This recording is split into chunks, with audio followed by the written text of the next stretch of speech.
Hello and thank you for joining us on the news on NTA International. I'm Naja'atu Tijani. The headlines. Nigeria observes World Diabetes Day with focus on family. President Buhari calls for fairness and transparency in Bayelsa and Kogi state elections. ICPC inaugurates constituency projects tracking group.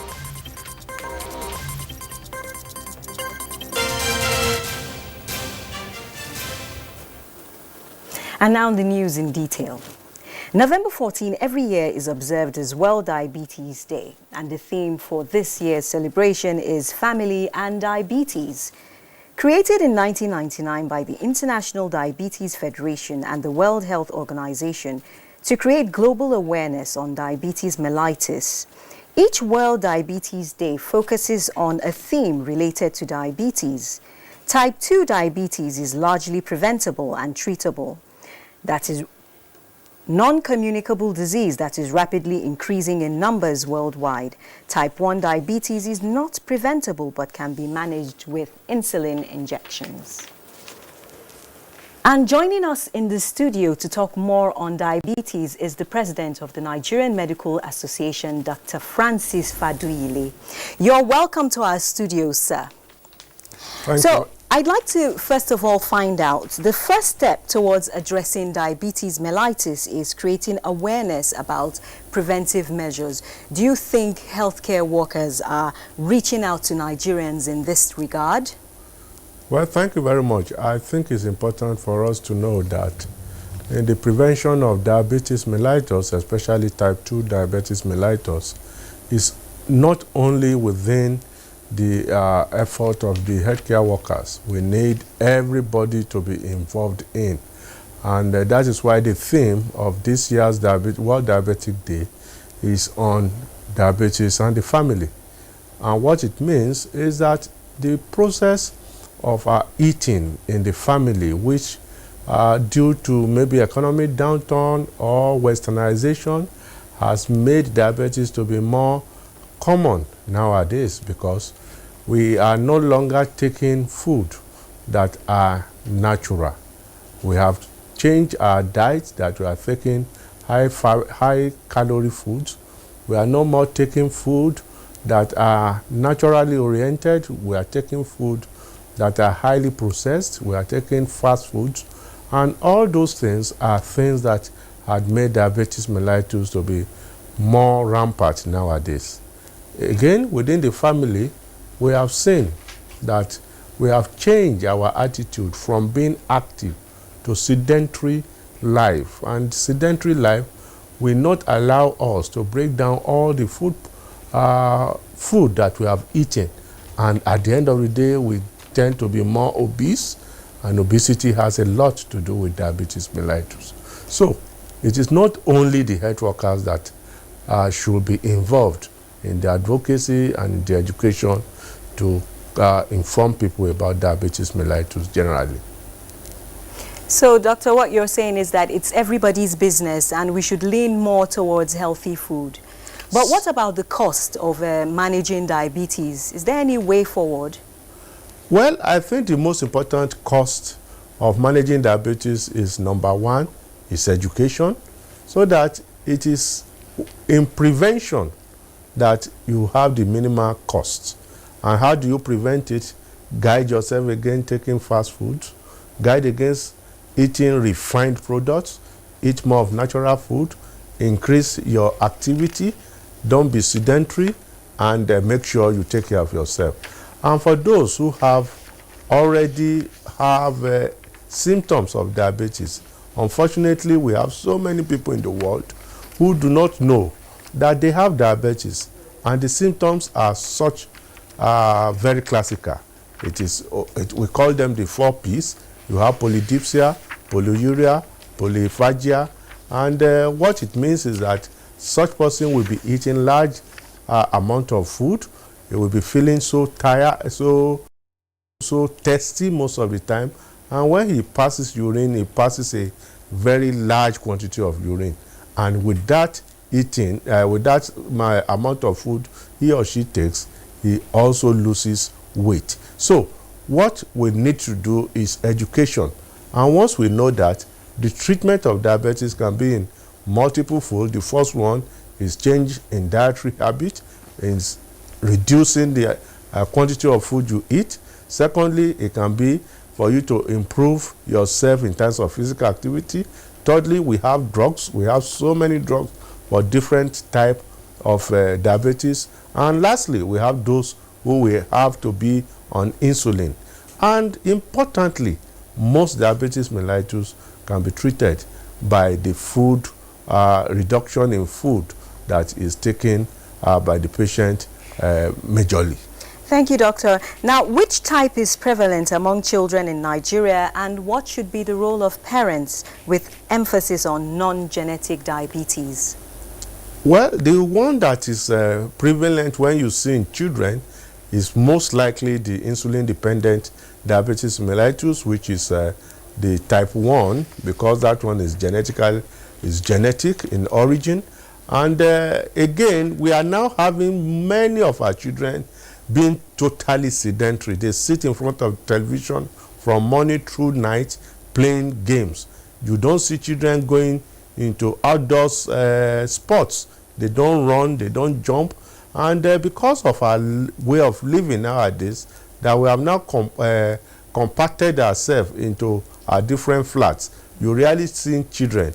You rarely see children going out of the field to play. And they eat so much refined products. So the family... So what you're saying, Doctor, is we should all live a more healthy lifestyle, especially with regards to children. Now, quickly, Doctor, can you tell us what the symptoms of diabetes are? Well, as I've stated earlier, the symptoms are: 1, polydipsia, feels so much thirsty; polyuria, he passes a large volume of urine; and polyphagia, he eats a large volume of food. And there will be also what we have loss of weight. Again, we have some of the people who will have recurrent infection, especially you have people who will have boil, maybe in the armpit, maybe in the perineal region, or generally within the body. So these are the early symptoms that you see with patients who are having diabetes mellitus. Thank you very much, Doctor. The president of the NMA there, Dr. Faduyile, talking to us about diabetes and advocating a healthy lifestyle, an active lifestyle. Now, President Muhammadu Buhari has made a strong demand for exemplary conduct of non-partisanship on the part of election and law enforcement officials in Bayelsa and Kogi state elections. All must carry out their functions with fairness and transparency without hindrance, fear, or favor. The president called on voters in Bayelsa and Kogi states to exercise their franchise in a peaceful and orderly manner in line with the law in all situations.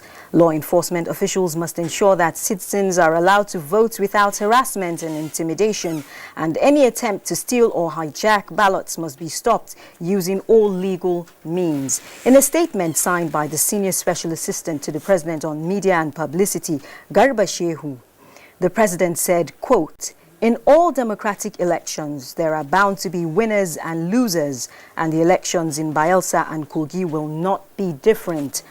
All candidates should be ready to accept the outcomes, and wherever they are dissatisfied, they should follow due process of the law in seeking redress. They must not resort to self-help," unquote. The president wishes the two states and their peoples a safe and credible exercise as they vote in these historic and suspenseful fall elections.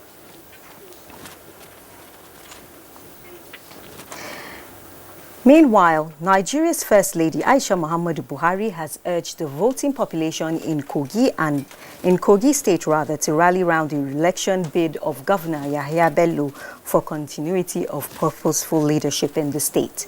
The report.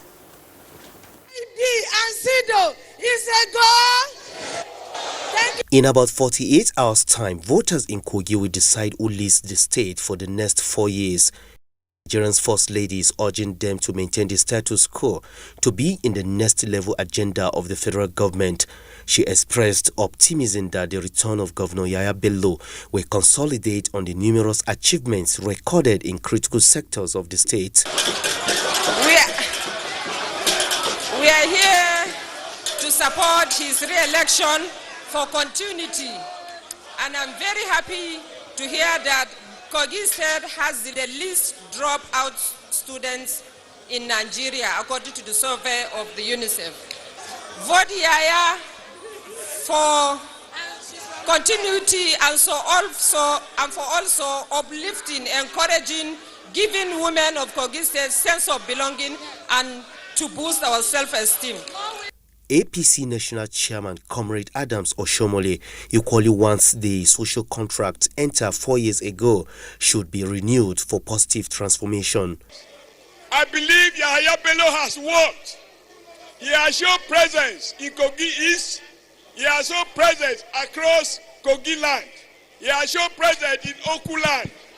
And I also join them to appeal to you. As you vote for Yahaya Bello, also vote for Smart Adeyemi. Governors of Kaduna and Ekiti states, Minister of State for FCT, explained that Yahaya Bello has demonstrated strong will to restore peace and rebuild Kogi State. First order of business, re-elect Yahaya Bello. Second order of business, elect Smart Adeyemi. Come out and join the queue as early as possible with your PVC.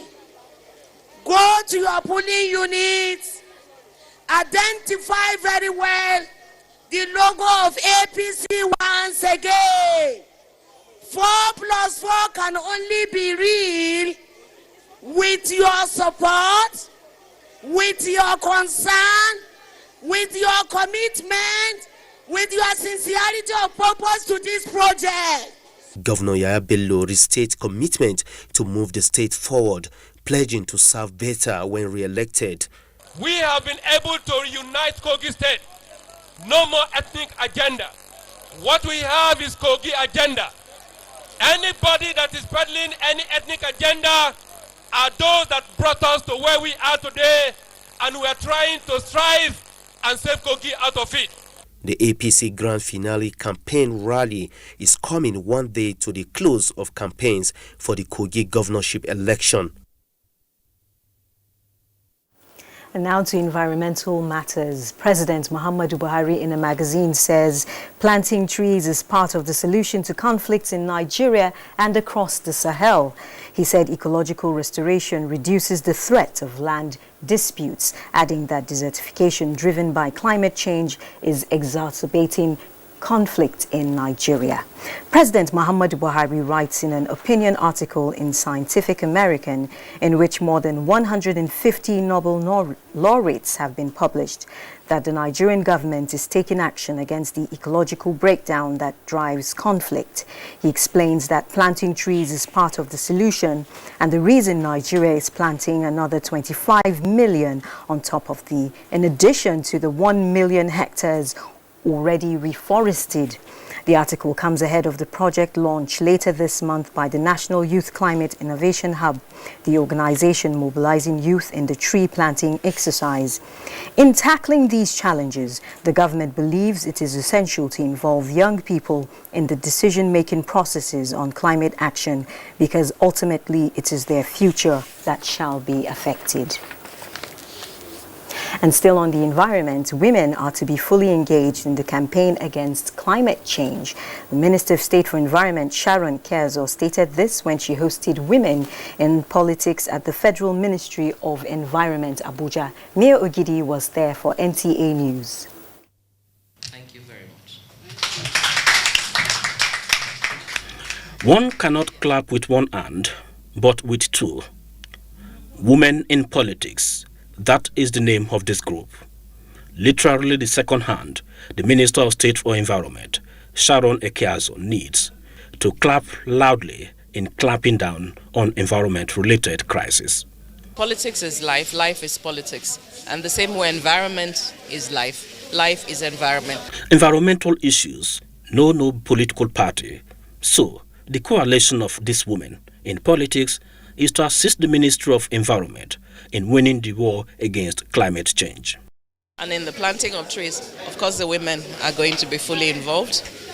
We are going to do our best to ensure that we support the Ministry of Environment. Women are the ones most hit when there's climate problem, when there's poverty, when there's insecurity. Typical of such gatherings, quick photographs were not in short supply to keep the date alive. Mie Ogide, NT News. Meanwhile, the federal government will continue to create opportunities for young Nigerians to express their God-given talents and achieve their dreams. Vice President Yemi Osinbajo said this when he received a delegation from the Alibaba Group led by founder Jack Ma. State House correspondent Jide Onifade reports. Energetic and creative. That's how Vice President Yemi Osinbajo describes the youth of the country.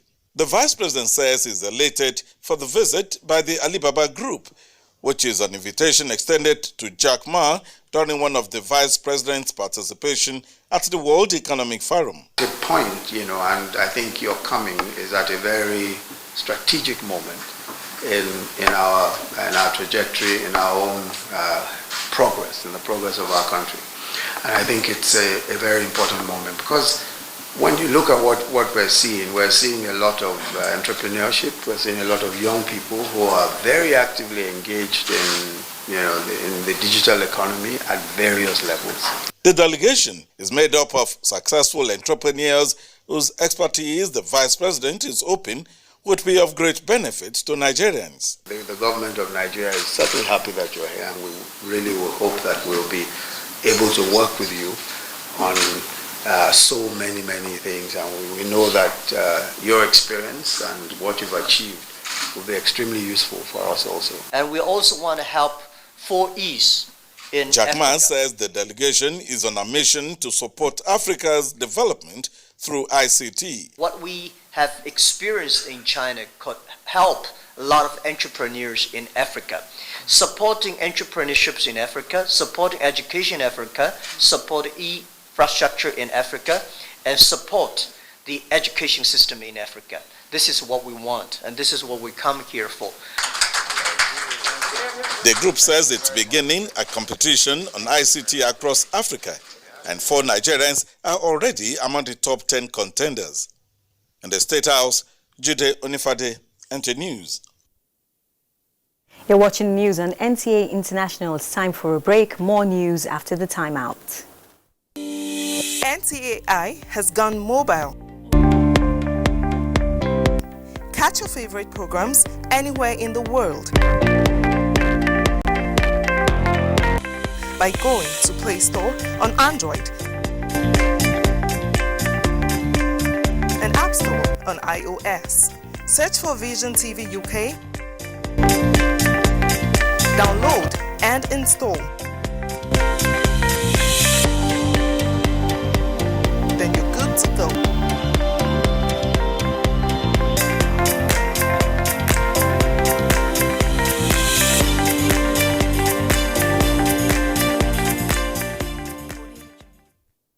Thanks for staying with NTA International. Now for legislative matters. The Senate has passed the second reading of the bills which seek to amend the National Council on Public Procurement and Bureau of Public Procurement Act 2007. The 2 bills are meant to check corruption in the Nigerian procurement processes. They also propose the amendment of some sections of the Act and introduce 88 new ones, including sections 1 and 2, which propose that the National Council on Public Procurement be constituted as provided by the Act, with a new section stipulating the caliber of persons to be appointed to the Council. The amendment also proposes the upwards review of mobilization fees to contractors from 15% to 30% as part of measures to encourage local contractors and ensure timely completion of projects. Meanwhile, the Senate has sworn in Senator Biodun Olujimi, representing Ekiti South Senatorial District of Ekiti State. She replaces Senator Adedayo Adeyeye, who was removed by the court. Meanwhile, the House of Representatives has passed a bill to establish Federal Polytechnic, Kwale, Delta State. The institution is to provide full-time courses in technology, applied science, management, and other fields of.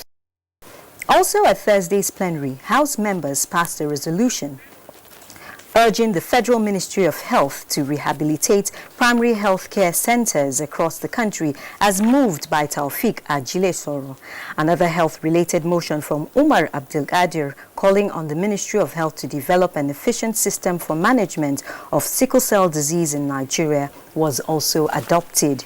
In the meantime, the House Committee on Army has submitted its report on the interaction it had with the Nigerian Army on Operation Positive Identification. The committee's suggestion that the Army should carry out the operation but in collaboration with the police, immigration and other relevant security personnel was adopted. Now, the federal government has strengthened its resolve to sanitize social media space in the country. Information and Culture Minister Lai Mohammed stated this at a meeting with members of the Guild of Corporate Online Publishers in Abuja. Anthony Forson reports. I want to use this opportunity to solicit your support. Soon after the announcement by the federal government of its intention to sanitize the social media space, an intense debate has erupted, which the minister said is healthy, going by the fact that a line has been drawn between those who support the idea and those who oppose it. For those who are against, they argue that the nation has enough laws to deal with the issue. In the first instance, we have not told anyone how we plan to go about the regulation. This is because this will not be a unilateral process. It will involve all stakeholders coming together to chart the path forward. The minister maintained that apart from enacting a new law, the country will leverage on the technical know-how of giants like Facebook, Twitter, WhatsApp, and Instagram to check the menace. It is therefore premature for anyone to say, oh, there are enough laws already to deal with social media deviants. In essence, the committee we plan to set up will determine the best option for us to use. Even though people are not yielding to cautions, the minister said, they capitalize on the democratic air being enjoyed. Our concern has to do with the abuse of the social media by those who are bent on spreading fake news and hate speech, and the dangers inherent in that for us, for our national peace and unity. We have no hidden agenda. And for the avoidance of doubt, Lai Mohammed said, no responsible government will sit by and allow fake news and hate speech to dominate its media space because of the capacity of this menace to exploit our national fault lines, to set us against each other and trigger a national conflagration. With bigger democracies putting in place mechanisms to control social media, it will not be out of place for Nigeria to join such a league. In Abuja, Anthony Forson, NTA News. And from social media to inland waterways, dredging of rivers across the country to accommodate water from the overflown dams from within and outside the shores of Nigeria may permanently bring respite to perennial flooding. The Managing Director, National Inland Waterways Authority, George Mogalu, says plans have been concluded to dredge rivers across the country as well as open waterways to link about 28 states. He was speaking in an interview with NTA News. Ilyasu Ali Yakubu reports. One of the major causes of flooding in Nigeria has been that of constant overflowing of dams from within and outside the shores of the country. And in the event of any release of water from the dams, the rivers, because of its low capacity, overflow its banks and thereby wreaking havoc on innocent lives and property. This situation, George Mogalu said, will soon be a thing of the past, as dredging of the rivers when completed will have the capacity to accommodate the pressure of water from any of the dams across the country and other neighboring African countries. He assured Nigerians on the agency's determination to execute its mandate effectively for the benefit of the well-being of Nigerians and improve their economy. We ask people to thank them for the procurement of additional dredgers so that we can get our agency to be involved in continuous maintenance dredging so that at all times, all year round, our channels will be navigable. It will be recalled that Nigeria only experienced flash flooding in the 2019 rainy season. This is because the dams within and outside the neighboring African countries did not release water, and if they had, the situation would have been more devastating.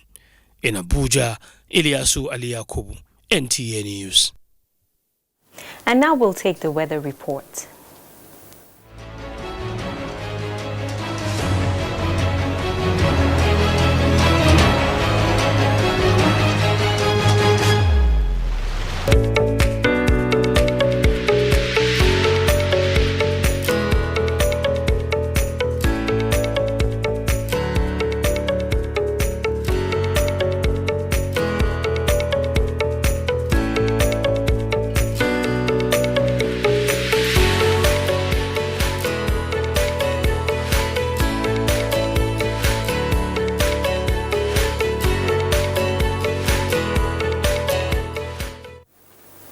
And the Friday forecast concludes the news on NTA International. Thanks for watching. I'm Najaa Atutijani.